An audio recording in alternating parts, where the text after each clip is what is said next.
Welcome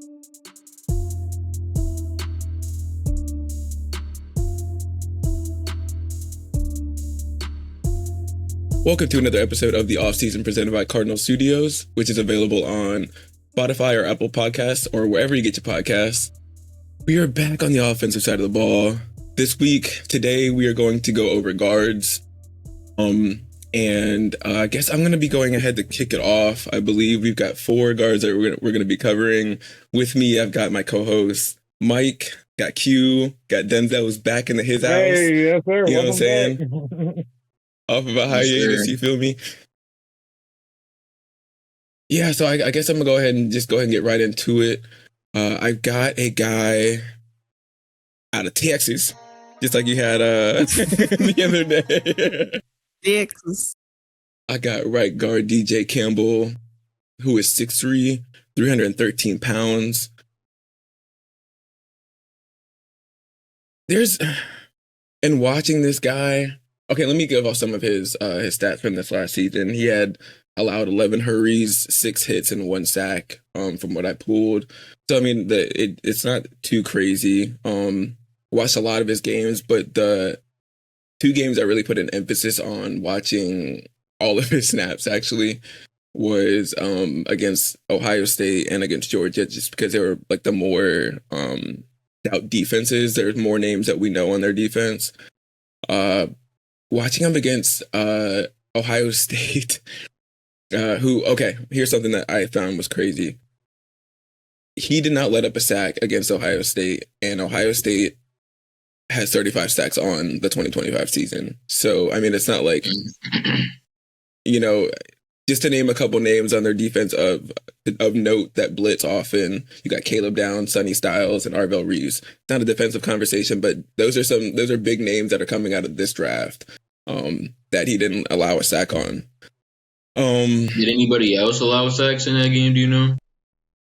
Yes, they did, and I couldn't pull who, to be honest, because the quarterback definitely went down. This is something I got to throw in there. This is wide receiver related, but Cardinal Tate made this crazy catch at the top of the 4th quarter. I don't have the clip for it, but man, Cardinal Tate's that dude. I didn't watch a ton of tape of him. Obviously, we recently spoke of him, but seeing that in the midst of that game was just insane. It was against him, but he wasn't on the field, so it's irrelevant. Yeah.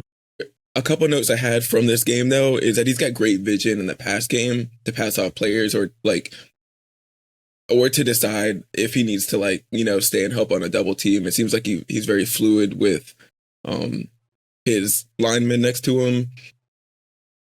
Run protection, both this and I guess these notes are kind of similar for against Ohio State and Georgia as well, but the run game isn't really impressive. I mean, it wasn't necessarily costing him. It's not like he wasn't, he was giving anything up for, the running back or anything like that. He pulls very well and gets to the spot. Like when I see him make pull plays off of the line. But there were and then to go into the Georgia game with him, a couple things that kind of makes me see why he's kind of at the bottom of this list is like effort sometimes.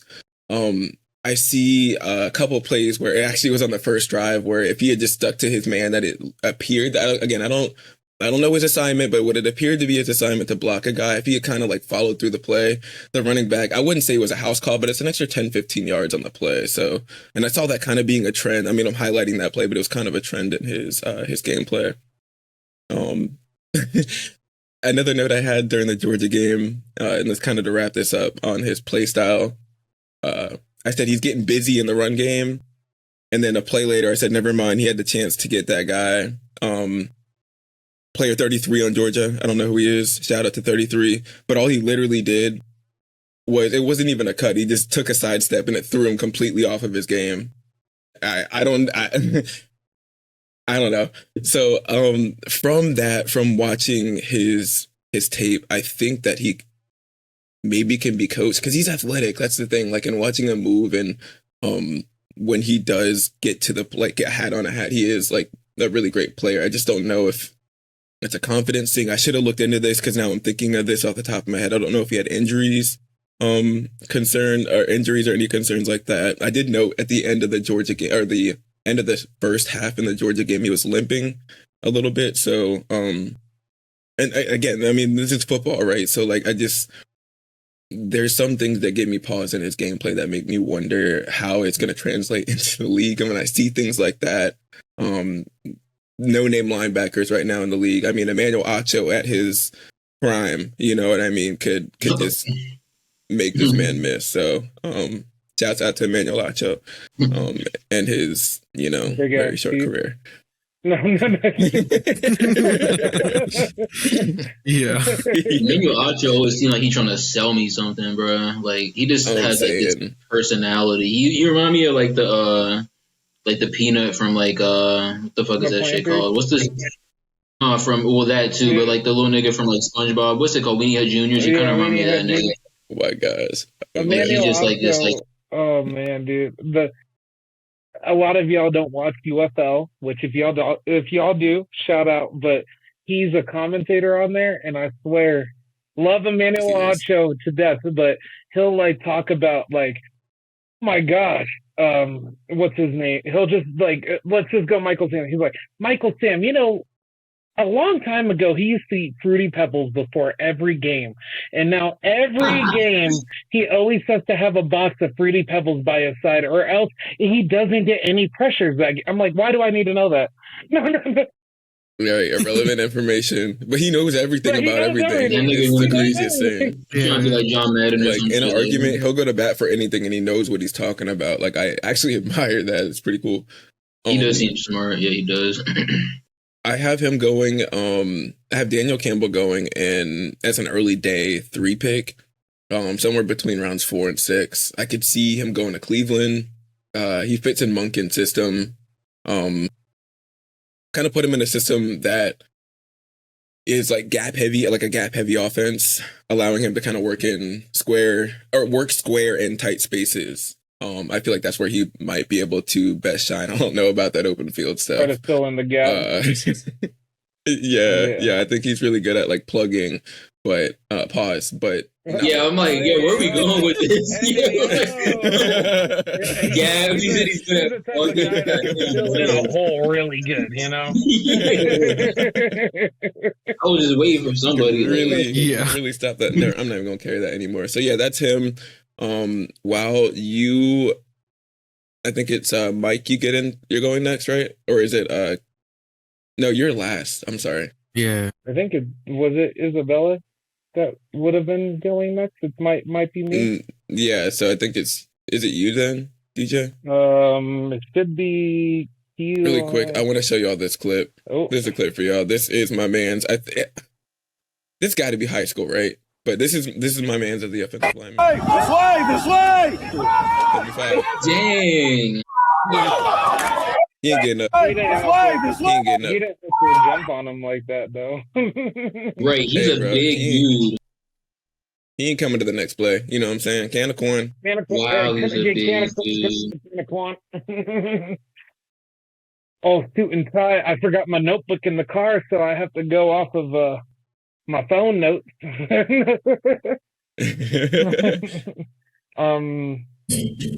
So I have, it's me, right? Just making sure, don't want to cut off anybody. Yeah. It's Keylan Rutledge. Wait, no, I'm kidding. Go ahead. Oh, okay, all right.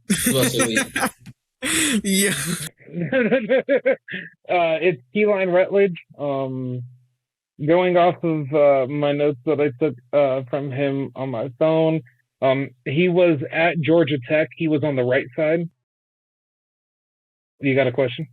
Oh, he has a question? No, I was trying to focus my camera, bro. He said you got a question. You remember episode 1? He said, do I got to raise my hand? Yeah. There's a raise hand thing here at the bottom. You can do that.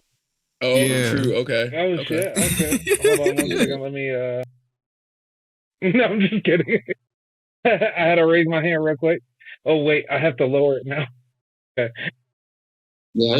So basically, anyways, Keylan Rutledge, he's from Georgia Tech. Georgia Tech had a really good offensive line and a good run scheme this year, and a lot of seniors on that line, and he was one of them. He really helped out a lot in the run game. From the tape that I saw of him earlier in the day, going over it, he's not really the greatest pass protector. But that being said, from my eyes seeing it and watching it, he has only let up in his entire career playing football 12 hits, 0 sacks. Wow. It just seems that he does get beat off. Pause. Seems like he gets seems like he gets beat on the inside, or not the inside, the outside of the line, thinking that guard might put a hand on him in pass protection. But in run protection, he really does fill those gaps up. Pause. Anyway, editing out all your pauses, by the way. That's fine. Anyways, he didn't do the bench press at the combine, but he did have a 5-second flat 40. So there is potential for him to work on it, get coached up into a deeper run game to where they're like swinging out to an outside, and potential for him to get faster off of his jab step to get those D linemen or linebackers that are rushing in. What does he weigh? He weighs 300, I believe. Let me see. Yeah, 316. 316, ran a 5 flat. Okay. That's about average. That's really good. Okay. He's 6'5" or 6'4.5. Okay. Oh wow. Okay. 6'4.5. So he's lengthy. Yeah, lengthy. Yeah. His arms are 34 arm reach. And then his hand size is basically. You said his arms are size 34. Arm length size 34. Throw some D's up on that. You know what I mean? He has 10.5-inch hands, so he has really good hands. Like I said, looking at his tape, he does have a good first punch in going into the run game, but it seems like when he's in the passing game, it seems like if somebody has a hand that's quicker than his and reaching out into him, he doesn't really get that. I really do have him going, though, probably in the second or the third, depending on the draft order, because I didn't really take a lot into accountability of who's taking in second and third. But the best fits that I can see for him, I can see two. The Patriots need help on their O-line to protect Drake May. And then I can see the Giants taking him because Evan Neal really didn't pan out for them. So it would be cool to get like. You think they take him at first? Not first. I think like second or third. Early day, later day, second day draft. Like I honestly think the best fit would be for the Giants because Evan Neal has been through so many coaches and offensive line coaches. Like it's really hard for him to get that fitting. So getting this guy in with John Harbaugh solidified as the head coach. And you all know the Harbaugh brothers. They love their offensive linemen and they love the run game. Yeah, shout out to UQ for giving. They just signed Daniel Falele, bro. I don't know. That guard spot might be taken. Hey, you're gonna need a backup somewhere. Look at what the Eagles have done. Nah, that nigga Falele is gonna be the backup. That nigga's trash, bro. But yeah, that is that is at least Keylan Rutledge from me. I think that he's going to be a second or third day steal. I really do. Okay. So we had Emmanuel Pregnon, guard from Oregon. He's 6'4", 314 with 33 5/8 arm length. He had a 5'2", 40-yard dash, which again that's a lot worse than DJ's guy. Vertical jump 35 inches, broad jump 9 feet 3 inches. He didn't do the 3-cone or the 20-yard shuttle. For his pros, he's a really good run blocker. So he would definitely fit with the Ravens. It's not really where I'd want him to go at 14, honestly, but any team that's really needs, help in the run game, maybe like the Giants, kind of like DJ was saying, but I don't think they would go there first round, maybe second round, but I don't think he's going to make it to the second round, honestly. Yeah, he's a good run blocker. They have that one of his strengths is also a power-heavy run team, so again, kind of like the Ravens would fit with that. The Niners, maybe like the Eagles kind of thing. And another pro is he's a day one starter. Like he's not like super raw. Like you got to coach him up or some shit. He's like a plug and play kind of player. And I think every team in the league can use a starting lineman. It doesn't really matter what five. If you can get someone that starts. You hating on Oregon? Yeah. Why you hating on Oregon, bro? B, you missed that. I just pulled it up like this. Hey, that's crazy. This nigga is crazy. That's crazy. Some of his cons I have. So he has no versatility on the line. He's not like I think it was Brandon that you had that other dude from Utah, Rano or whatever, Spencer Rano. Fano, yeah. Who like that nigga can play like every position on the line. This he's like strictly a guard. It's not like you put him at guard, but your tackle struggling, he can switch over. Nah, nigga, he's stuck at guard. Yeah, so it's like that's great if that's like what you're like amazing at, but at the same time, right? Yeah, like you like a little flexibility if you're not like amazing. But yeah, I don't think he's a bad player. Again, I see him going kind of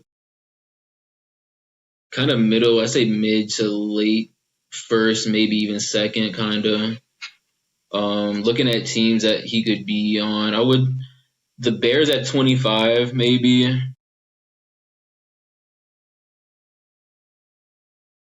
Bears at 25. Wait, what round? For second round? Bears at 25 in the first, maybe. Or maybe later, like the Patriots at 31. They did lose. I think the Bears have two second rounds. Do you think he makes it to the second round? I could see it. I mean, it's the guard is one of those positions that's like. I mean, is that like one of the least like coveted positions in fucking football, bro? Like a guard. Not saying it's not important, right? But I'm saying like he has people in this position have potential to slip, right? We're gonna see how many receivers. Depends on what team. Huh? Oh, to that question, I would say it depends on what organization. Certain organizations like value. Yeah, because if you're the Eagles, you're drafting the best offensive lineman on the board almost every time. And not just draft, but like you could argue Dallas too. We're kind of straight on the line, but yeah. But yeah, I got him going late first, maybe. He's definitely going to second. The Bears. Okay. The Bears, they could use him. But yeah, that's Emmanuel Pregnon. All right. How do you say his name? Pregnon? I think that's how you say it. Pregnon? Pregnon? Pregnon? Could be completely wrong. But. We go, if y'all know in the chat, you know what I'm saying? Please correct us. You know what I'm saying? We out here learning. Yeah. Also, as we bring it in, as we're reeling in this episode, as Mike closes out, from these selections, as we are debating our cases for our guards, let us know who you guys would select out of these four. My bad, Mike. I didn't mean to cut you off. No, you're good. So I had Olaivavega. I'm pretty sure that's how you say his name. We're getting audited. Yawani. So he is the best guard in this draft, like for sure. He's just a tank. He's 6'4", 320. I'll go straight into like some of his 6'4", 320. That's a man. Yeah, he big as shit. Yeah, he big as shit. He's a man. That's a man. Indeed.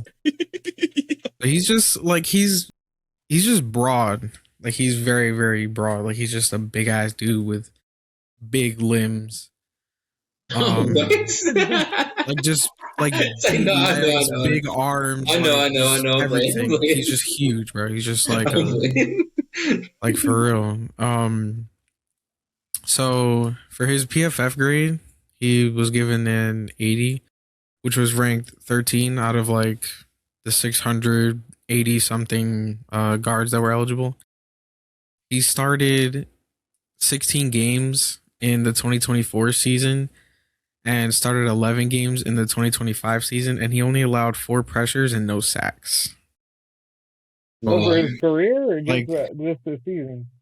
Just over the course of those 2 seasons. Yeah, and those were like his like yeah. So like for some perspective, he started 614 offensive snaps and he only allowed 4 pressures and no sacks. So like bro's an animal. Like bro's a beast. I have some of his combine stuff. He didn't run a 40, but his production score was 76, which was ranked 3rd. Athleticism 74 was ranked 12th, and his total score was 80, which was ranked 2nd. The only thing for his combine stuff was he had like a 32-inch vertical, and his broad jump was 8 feet 8 inches. Some strengths. He's just like I said, he's just very broad, big, strong. Like he's just huge. Yeah, corn-fed. He looked like a turtle or something. Yeah, bro. Where do you go to college? I think like Penn State. Oh, he went to Penn. Yeah. Oh, it's that guy. Oh, I hate that. Okay. Yeah, he's a beast. No, he's a beast. Yeah, he's a beast. He's definitely the best guard. Yeah, he's definitely the best guard. More on his pros, like he has a lot of body control, and this is like stuff that I took away when I was watching his film. Like he's just like he's really good on his feet. Like he has good balance. He creates a player comp for him. Yeah. I was gonna get into that. You can get to it. My bad. Yeah. He has like really good momentum, and he like cuts off angles really well, and he just like pancakes people because he's huge. Because he's bullying people. Yeah, like bro's he's just an animal. Like literally, like that was the main thing actually, like to pretty much wrap up the strength, because I don't want to have like a super long like thing or like where I just glaze the guy, but that's pretty much all it is. Like he's just like holding the fort down even against some of the best defenders in the draft, kind of like what Brandon was talking about. And I guess for his weaknesses, the only thing that I really saw was like, because he's so big, he doesn't, or he's not able to, like his reaction time is good, but he can't physically react quick to like fast linebackers or anything like that. Okay. Yeah, or like he can't make any like sudden like quick recoveries or anything like that. Like or against like twitchy people, like he's just not gonna be able to, you know what I mean, because he's so big. He actually lost some weight in the off season, so maybe that'll, you know, make him better. We'll see. I do have a player comp, by the way, so I comped him to Kevin Zeitler from the Titans. That nigga played for the Ravens. He was good. Yeah, I was gonna bring that up. He played for y'all 21 through 23, I believe. But yeah, like he has a similar build where he's just like broad, big dude. So that was why I felt like that was the best player comp. And I had another cool little stat. So I want to make sure I'm like saying his name right, because I keep like Olaivavega Ioane. He was named the best guard prospect since 2018 by The Ringer. That's I wouldn't be glad if the Ravens drafted him. I wouldn't. Yeah. Who was the last guard since 2018 to win that? That's a great question. I want to see. I could look it up. I just want to see where the comparison is, because this guy sounded like if I see him on a running back draw and he's coming down the hole, I ain't touching him. Quentin Nelson.